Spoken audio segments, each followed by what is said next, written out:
اور کبھی ظالم کے ساتھی نہ بنو، مظلوم کے ساتھی بنو، ظالم کے ساتھی نہ بنو۔ لوگوں نے بددیانتی ہے، زمینوں پہ قبضے کیے ہوئے ہیں، گھروں پہ قبضے کیے ہوئے ہیں، اور وہ عدالتوں میں کیس جیت کے جاتے ہیں۔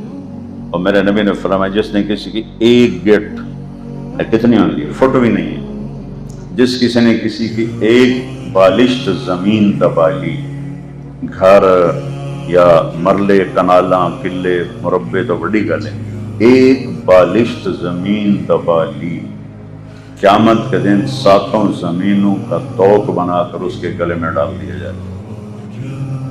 تو کیسے ہضم کرے گا اس کو؟